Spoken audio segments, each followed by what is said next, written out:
Justice Yashwant Verma सच नहीं बोलेंगे, इनको झूठ बोलने की फितरत हो गई है और इसीलिए सदन में अब ये मामला चल रहा है, महाभियोग आ रहा है और वहाँ पर अब ये रोएं या गिड़गिड़ाएं, इनको सच उगलना पड़ेगा। वो तमाम राज खोलने पड़ेंगे, वो तमाम पोल खोलने पड़ेंगे, वो तमाम मोदी सरकार के काले चिट्ठे खोलने पड़ेंगे जिसके बदौलत ये बचे हुए हैं या जो इनको बचा रहा है।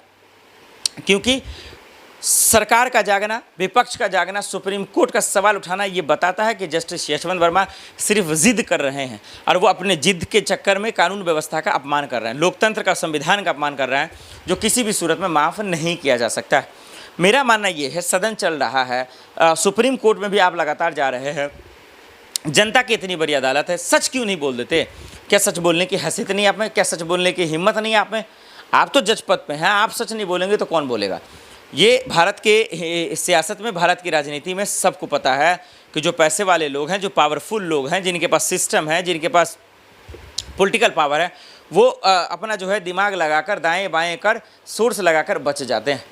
लेकिन ये जो इतना बड़ा सेंसिटिव मामला है, क्या इस पर भी लोग सियासत करेंगे? क्या इतने लोग गिर गए हैं? क्या किसी के पास अकल नहीं है एक जज को बचाने के लिए? बार एसोसिएशन, इलाहाबाद के वकीलों ने क्या कहा था, बार एसोसिएशन ने, कि कुछ भी हो जाएगा, हम इनको यहाँ नहीं आने देंगे, इनका ट्रांसफ़र नहीं होने देंगे, हम इनको कुर्सी पर नहीं बैठने देंगे। लेकिन इसके बावजूद अपने आप ट्रांसफ़र हो जाता है। क्या वो ट्रांसफ़र ले लिए थे क्या जस्टिस यशवंत वर्मा साहब? फिर क्यों इलाहाबाद हाईकोर्ट ने भेज दिया? क्या ये सवाल जेन्युइन नहीं है? क्या ये सवाल जायज़ नहीं है?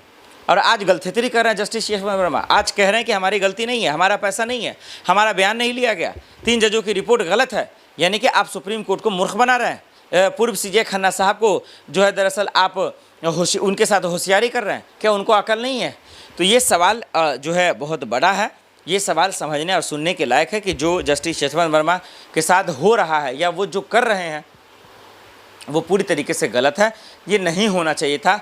उनको भी, जस्टिस यशवंत वर्मा को साफ शब्दों में खुलकर अपनी बात रखनी चाहिए, खुलकर बोलना चाहिए कि सच्चा कौन, झूठा कौन, किसके साथ न्याय होगा, किसके साथ जो है नहीं होगा। क्योंकि जस्टिस यशवंत वर्मा जो कर रहे हैं वो ठीक नहीं है। उनको सच बोल देना चाहिए, और नहीं तो आखिर में तो वही होगा, जेल तो वो जाएंगे, पद तो वो छोड़ेंगे, सलाखों के पीछे तो उनको डलना ही पड़ेगा, वो रहना ही पड़ेगा। अब 5 साल का सज़ा हो या 10 साल का, तो खैर कानून बताएगा, ये सुप्रीम कोर्ट बताएगा। लेकिन मेरा मानना ये है कि एक जज इतना हिम्मत क्यों लगा रहा अपने आप को बचाने के लिए? आखिर क्यों वो अपनी नाकामियों को छुपा रहा है?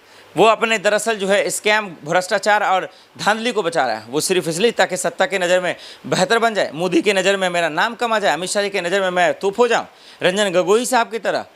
ये बहुत सारे मसले हैं। जजों को सियासत में नहीं आना चाहिए, उनको इंसाफ वाली बोली बोलनी चाहिए, और गरीब ओबीसी दलित के लिए तो और भी कभी गलत नहीं बोलना चाहिए। लेकिन आज जिस तरीके से इनके बयान आ रहे हैं वो किसी भी सूरत में ठीक नहीं है, ये गलत है। जस्टिस यशवंत वर्मा जो कह रहे हैं या जो उनके साथ हो रहा है वो भी गलत है। निष्पक्ष जांच होना चाहिए, इनको जेल में डालना चाहिए। तमाम संसद जो इसके खिलाफ एक मुहिम छेड़ा है महाभियोग लाने का, मोदी के मंत्री, बीजेपी के मंत्री जिस तरीके से कह रहे हैं किरण रिजिजू साहब, इसके बावजूद अगर जस्टिस यशवंत वर्मा पर फ़र्क नहीं पड़ता तो इससे बड़ा शर्मनाक बात नहीं हो सकता। मैं सुप्रीम कोर्ट सदन के से अनुरोध करूंगा, अपील करूंगा कि जस्टिस यशवंत वर्मा के मामले को तूल पकड़ा जाए, इन पर एफआईआर दर्ज की जाए, इनके कुर्सी छीना जाए और इनको सलाखों के पीछे डाला जाए, इनको जेल में डाला जाए।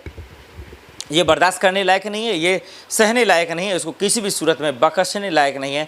जस्टिस यशवंत वर्मा पर एफआईआर दर्ज कर इनको जेल में डालें, और जो भी इनके साथ शामिल है, जो भी इनके साथ जो है खेल कर रहे हैं, उस पैसे को खाने वाले लोग हैं, जो देश का जनता का पैसा खाया, उसको माफ़ कर नहीं किया जाना चाहिए, इनको जेल में डलवा देना चाहिए।